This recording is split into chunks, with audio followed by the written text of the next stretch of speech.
Hi, this is Angie. And this is Nick, and this is our roadmap for traders. Well, 2019 has been extremely exciting and very beneficial for traders and investors. Next year is also looking to be promising. Let's see where the money's going to be in 2020. Check out some of this growth. I'll start with some indices. The Dow Jones rose by close to 20%, NASDAQ by close to 25%, and S&P 500 also rose close to 25%. The technology sector is up by more than 40%, which is the biggest rise in almost a decade. Treasuries that are supposed to technically fall during when risk assets and shares are rising actually rose by 16%. WTI rose by 29%, and gold rose by 14%. European indices also grew. For example, the French CAC 40 increased by 23%, and the German DAX by close to 24%. Now, mind you, this growth is coming in the midst of manufacturing and industrial weakening. For example, ISM manufacturing reported at 48.1 in November versus 48.3 in October. Also, we have a global weakening in monetary policy. Do you think this growth is due to actual company growth or due to the devaluation of national currency, Nick? This is a real good question. Well, as for the European Union, well, as you know, the European Union has been placed in the situation of the zero interest rates for a very long time. Yeah. As for next year, I don't think that the stock market will be so beneficial and so profitable for traders. But speaking about the United States, Jay Powell actually did not decrease the interest rate, so still it is at the level of 1.75%. In the United States, well, sooner or later he will have to do that. And in this case, of course, for some time, the American stock market will continue to grow. But again, so sooner or later, traders and investors, they will have to switch their attention into bonds. Well, it's great that traders and investors can diversify their portfolio, but why do you say exactly bonds? Well, because the price in bonds depends on the interest rate. So if the interest rate is getting down, the price in bonds is getting up. By the way, and some currencies are really interesting. What do you think of currencies, Angie? Well, one of the strongest currencies is proving to be the British pound. For example, GBP NZD and GBP AUD, that's the New Zealand dollar and the Australian dollar, both rose close to 6%.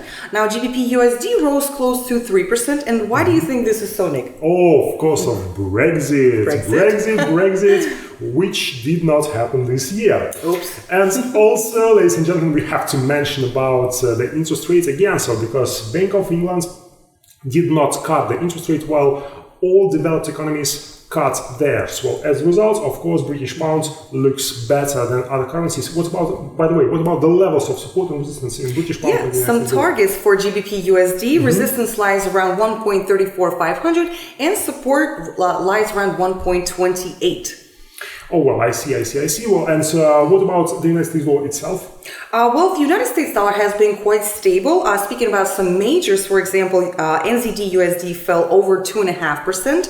USD JPY fell close to 1%. And USD CAD also fell close to 3%. Now, Euro US dollar fell over 3%. And Bloomberg analysts actually expect the euro to outperform the US dollar in 2020, rising to levels of 112 and later in the year to 115. Support remains around 110. So what do you think about next year, Nick? Oh, well, as I have already mentioned, it all depends on Jay Powell. Sooner or later, Jay Powell will have to decrease the interest rates, and as a result, the United States dollar may become weaker.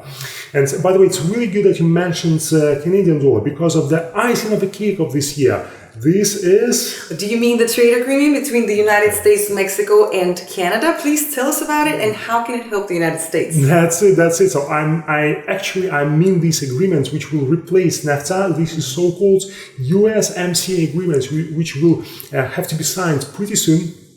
And it will definitely help the United States and Canada and Mexico too.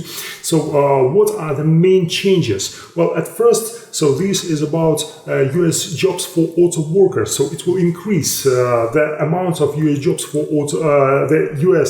auto workers. So this is the first change. And the second one is that actually Canada will have to open its dairy market to the US farmers. And of course, so this is a really good, a really good thing for the agricultural sector in the United Sounds States. wonderful.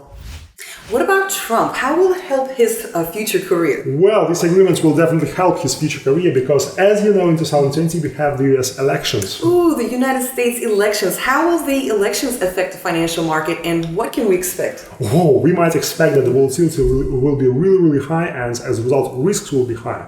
Why so? Because at first, Democrats will try to push Trump, and so this will add additional risks on financial markets. Also, we must mention that Trump will try to press Jay Powell to decrease the interest rates because he needs the interest rate to be lower so that he will provide this trade war with China and also provide the growth of the stock market. And we might expect so-called verbal intervention. So Trump will use his Twitter as usual to provide the growth of the stock market. And of course, this will return the interest in safe haven assets. For example, gold, Japanese yen, Swiss franc. All these assets will be interesting for future investors and for the investors in 2020.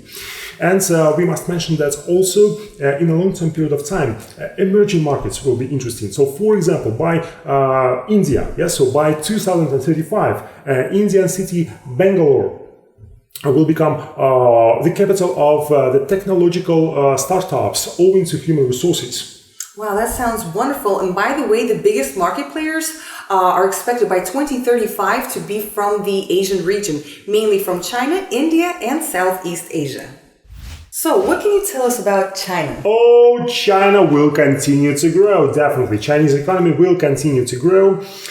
So, maybe you know that by 2035, Chinese Shanghai, so the growth of Chinese Shanghai's GDP will expect it to be around 5%. But here are risks which are connected with this US-China trade war, yes? And as you know, so it is lasting for some period of time, and we don't expect that this trade war might come to an end.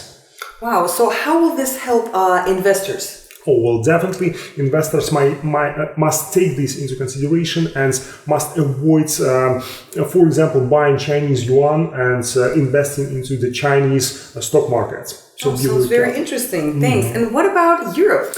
Well, returning back to Europe, ladies and gentlemen, so here we must mention that actually Europe will become more and more, it will more and more remain reminds Japan with its zero inflation and zero interest rates.